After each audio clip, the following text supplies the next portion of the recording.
എന്തിനാ മോളെ നീ ആ സുവറിന്റെ ഹോസ്പിറ്റലിലേക്ക് അമ്മനെയും കൊണ്ട് പോയത്? ഞാൻ ഒറ്റയ്ക്ക് പിന്നെ എന്ത് ചെയ്യാനാ വാപ്പച്ചി? ഇത്ത പറഞ്ഞിട്ട് കേൾക്കാത്ത വാപ്പച്ചി. ഞാൻ പറഞ്ഞ തൃശ്ശൂർ പോവാന്ന്. വലിയ ഫ്രണ്ടല്ലേ ശേഖരൻ പേരാ മോള്. നീ പോടാ. അതിനെ ചൊല്ലി ഇനി വഴക്ക് വേണ്ട. ഞാൻ ഇനി എവിടേക്കുമില്ല. എനിക്കിപ്പോ അങ്ങനെ ഒരു അസുഖവും ഇല്ല. വരമ്മവ ആ വടക്കേതിലെ കുട്ടി വന്നാ ഊണിന്റെ പണി നോക്കാൻ പറയൂ. കുട്ടി പോയി കിടന്നോളൂ. അച്ഛാ, എന്താ നമ്മള് ചെയ്യാ? എക്സ്പേർട്സിന് ആരെങ്കിലും കാണിക്കണം. ഉടനെ അയാളോട് പറഞ്ഞാ കേക്കില്ല. ഇത്തിരി വാശി കൂടുതല. എന്തിനും ഞാൻ ഡോക്ടർ രാമചന്ദ്രനെ ഒന്ന് വിളിക്കാം. സുഹറാ മോളെ. സായിറാം. വേണ്ട വെച്ചോ. എന്താ ഭാനുമതിക്ക്? ഒരു നെഞ്ചരിച്ചില് വന്നു. കുഴപ്പമൊന്നുമില്ല. ഉടനെ കൊടുക്കാൻ ഒരു ഇഞ്ചക്ഷനും ചില ടാബ്ലറ്റ്സും അത് കഴിഞ്ഞ് റെസ്റ്റ് എടുക്കാനുമാ പറഞ്ഞ്. നാളെ തൃശ്ശൂർക്ക് കൊണ്ടുവല്ലാനും പറഞ്ഞു. അത് മതിയാവും. ഇവിടെ ആടോ കുറെ നാളായല്ലോ. ഞാനൊന്ന് പുട്ടപ്പുറത്തി വരെ പോയി. കുറച്ച് ദിവസമായിട്ടുള്ള ഒരു ആലോചനയായിരുന്നു. എന്തായിരുന്നു ശേഖരന്റെ ഹാലടക്കം? എന്നോടൊപ്പം തന്നെ ഒരുത്തൻ വീട്ടിൽ വിളിച്ച് വിവരം പറഞ്ഞു. ഓ നന്നാവൂല ശേഖരൻ. അയാളിപ്പോ എന്താ ചെയ്ത്? അവിടെ ചികിത്സയില്ല എന്ന് പറഞ്ഞു. ഹോസ്പിറ്റലിന്റെ ഓണർ അയാളാവുമ്പോ പറയാലോ. അവന്റെ ഹോസ്പിറ്റല് പ്രാന്താണ്. അവന് പ്രാന്ത്. വാരര കല്ലി അടങ്ങിയിട്ടില്ല. എന്താ സംശയം? ഇന്നത്തെ ശേഖരന്റെ ഗോവിളി കണ്ടപ്പോ മകനായിരുന്നു അച്ഛന്റെ സ്ഥാനത്തെങ്കിൽ ഞാൻ ചിന്തിച്ചു പോയി. ആ ഒറ്റക്കയ്യനെ ചുമരിന്റെ മേലെ ചവിട്ടി തേച്ചേനെ അവൻ.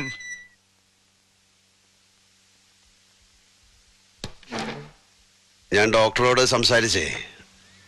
അപ്പോ മൂപ്പര് പറയണത് എനിക്കങ്ങനെ വയ്യായി ഒന്നുമില്ല. ഒരു നെഞ്ചുവേന വന്നോന്ന് കേട്ടപ്പോ വാര്യമ്മവൻ ഉണ്ടാക്കിയ കോലാഹല. മരിച്ചു പോയവരെ സ്വപ്നം കണ്ട അത് നല്ലതാണോ മോശാണോ? എന്താ അങ്ങനെ ചോദിക്കാൻ? ഈയിടെയായി അച്ഛനും ശാരദയും ഇടയ്ക്കിടയ്ക്ക് സ്വപ്നം കാണുന്നുണ്ട്. നല്ലതല്ലേ? സ്വപ്നത്തിലെങ്കിലും അവരെയൊക്കെ കാണാൻ കഴിയാന്ന് വെച്ചാ. അതെ.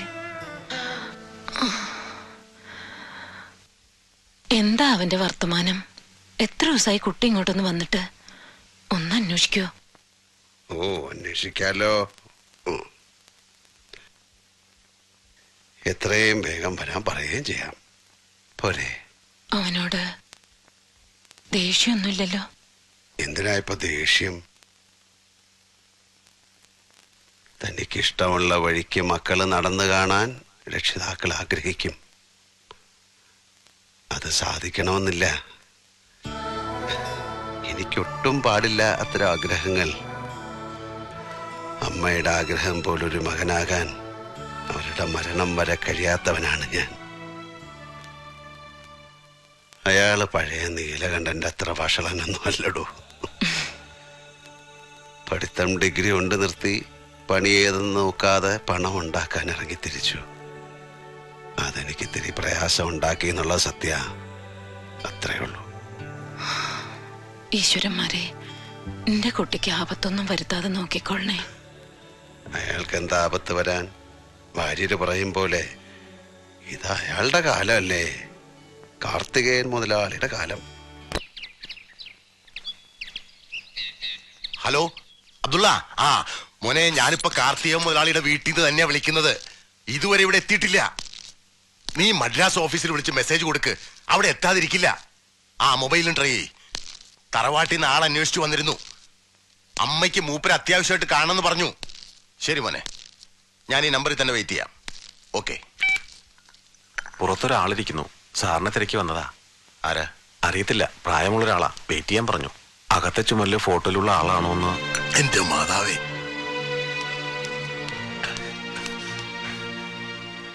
പുതിയ പയ്യനാ. അവന് മനസ്സിലായില്ല. അകത്തേക്ക് ഇരിക്കാച്ച. ഏയ് വേണ്ട. എന്താ അയാളുടെ വിവരം വല്ലതും? ഞാൻ ട്രൈ ചെയ്തോണ്ടിരിക്ക. മുൻകൂട്ടി പറയാത്ത ഏതോ പ്രോഗ്രാമിൽ മാറ്റിയതാവും. ഫോണിൽ കിട്ടിയാ ഉടനെ തിരിക്കാൻ പറയാം. ശിവനെ, ഈ ഓട്ടത്തിന്റെ സ്പീഡ് ഒന്ന് കുറയ്ക്കാൻ പറയാ അയാളോട്. വേഗം കൂടുന്തോറും നിൽക്കേണ്ടടുത്ത് നിർത്താൻ പ്രയാസാവും. ആവശ്യത്തിലേറെ സമ്പാദിച്ചു കൂട്ടുന്ന പണം പകരം പോവില്ല. പിറ്റ തള്ളയ്ക്കൊന്ന് കാണണമെന്ന് തോന്നുമ്പോ അവർക്ക് നല്ല സുഖമില്ല. അതും പറഞ്ഞേക്കും. ഒന്ന് ഫോണിൽ കിട്ടിയ. ഒരു കപ്പ് കാപ്പി അത് കുടിച്ചിട്ട് കാറിലങ്ങ്.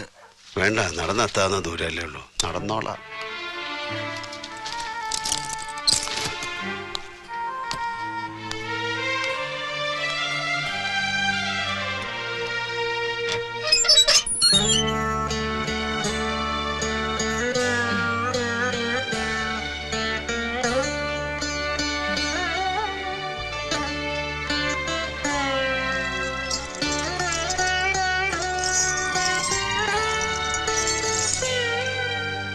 അമ്പലത്തുനിന്ന് മടങ്ങണ വഴിക്ക് ഞാൻ കാർത്തിക മുതലാളിയുടെ ബംഗ്ലാവിലൊന്ന് കയറി. അയാളെത്തിയിട്ടില്ല, വരും. കാര്യം കാണാൻ കിട്ടണില്ല എന്ന് നമ്മൾ പരാതി പറയും. അയാൾ ഒരുപാട് ബിസിനസ് എസ്റ്റാബ്ലിഷ്മെന്റ്സ് ഒക്കെ ഉള്ള ആളല്ലേ, തിരക്കുണ്ടാവും. മംഗലശ്ശേരി നീലകണ്ഠൻ ദരിദ്രനായിച്ചാലും മകൻ മുതലാളിയാണടോ, വലിയ മുതലാളി. പക്ഷെ ആ പണം നൽകുന്ന സുഖം ഞാൻ നിഷേധിച്ചിട്ടുണ്ട്. എനിക്ക് അയാളോട് സ്നേഹമില്ല എന്ന് അതുകൊണ്ട് അർത്ഥമില്ല. പിന്നെ ഞാൻ കൊടുക്കാതെ മാറ്റിവെച്ച സ്നേഹം താൻ വാരിക്കോരി കൊടുക്കണുണ്ടല്ലോ. അപ്പൊ ഞാൻ പറഞ്ഞു വന്നത്, തനിക്കൊരു ദേഹസുഖമില്ലാണ്ടായിട്ട് കിടക്കണ കാണുമ്പോ അച്ഛൻ എന്താ നല്ല ഡോക്ടേഴ്സിനെ ഒന്നും കാണിക്കാതിരുന്നെന്ന് അയാൾ ചോദിച്ചാൽ ഞാൻ എന്താ പറയാ? അതുകൊണ്ട് നമുക്കൊന്ന് പോവാം. ഞാൻ തൃശ്ശൂര് രാമേന്ദ്രൻ ഡോക്ടറെ വിളിച്ച് ഏർപ്പാടാക്കിയിട്ടുണ്ട് ഒരു ചെക്കപ്പ്. ഇനിയിപ്പോ 2 ദിവസം അവിടെ കിടക്കണ ചെയ്യാം. എന്താ അമ്മേ, ഈ മരുന്ന് കഴിച്ചിട്ട് കിടന്നോളൂ. ആ, വാര്യരെവിടെ? താഴെയുണ്ട്. ആ, അയാൾ വരണമെന്നില്ല, ഇവിടെ നിൽക്കട്ടെ. മുതലാളിയുടെ ഫോൺ വല്ലതും വന്നാൽ പറയാലോ. അമ്മേ, അമ്മേ,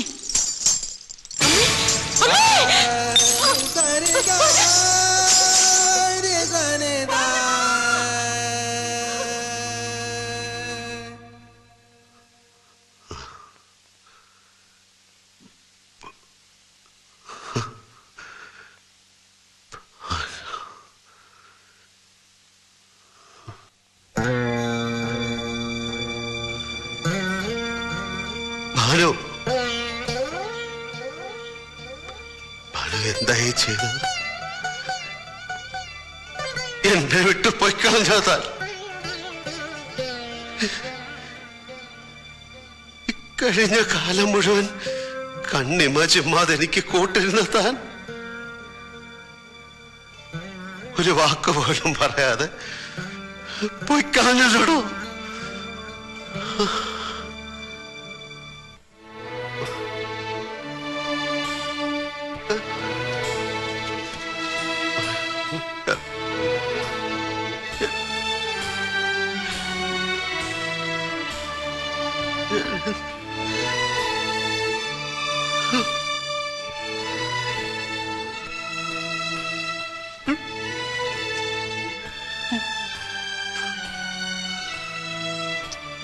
നീല,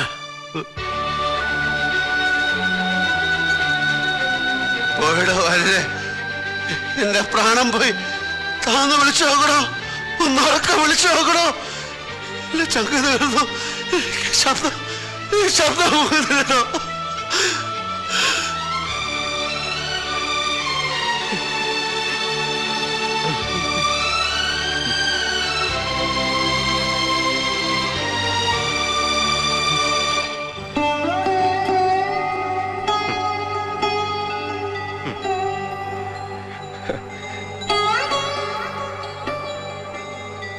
നീലന്റെ കണ്ണീര് കണ്ടിട്ടും ഉണരാത്ത ഉറക്കത്തിൽ നിന്ന് ആർക്കും ഉണർത്താൻ കഴിയില്ല ആ കുട്ടിയെ.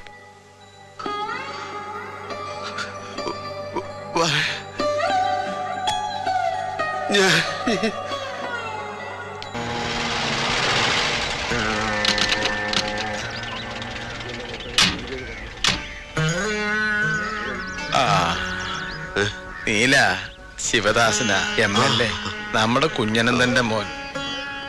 കാർത്തികേയൻ. വിവരമൊന്നുമില്ല. വാ.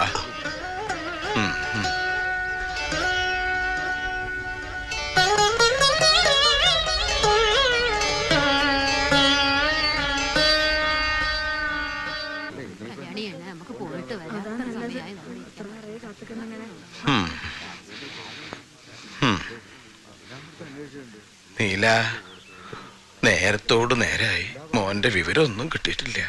പോവാൻ ചാൻസ് ഉള്ളിടത്തെല്ലാം അന്വേഷിച്ചു, പലരെയും പല വഴിക്ക് വിട്ടിട്ടുമുണ്ട്. പക്ഷേ ഇനിയും അതിനങ്ങനെ കിടത്തണോ? വേണ്ട, പാപമാണ്. വളരെ അച്ഛതായിക്കോളൂ. തയ്യാറാണ് കൊള്ളി വെക്കാൻ. ഞാനുണ്ട്. ശാസ്ത്രവിധിക്ക് തെറ്റാവുന്നാലും അതും കൂടെ ഞാൻ തന്നെ ചെയ്യണമെന്നാവും.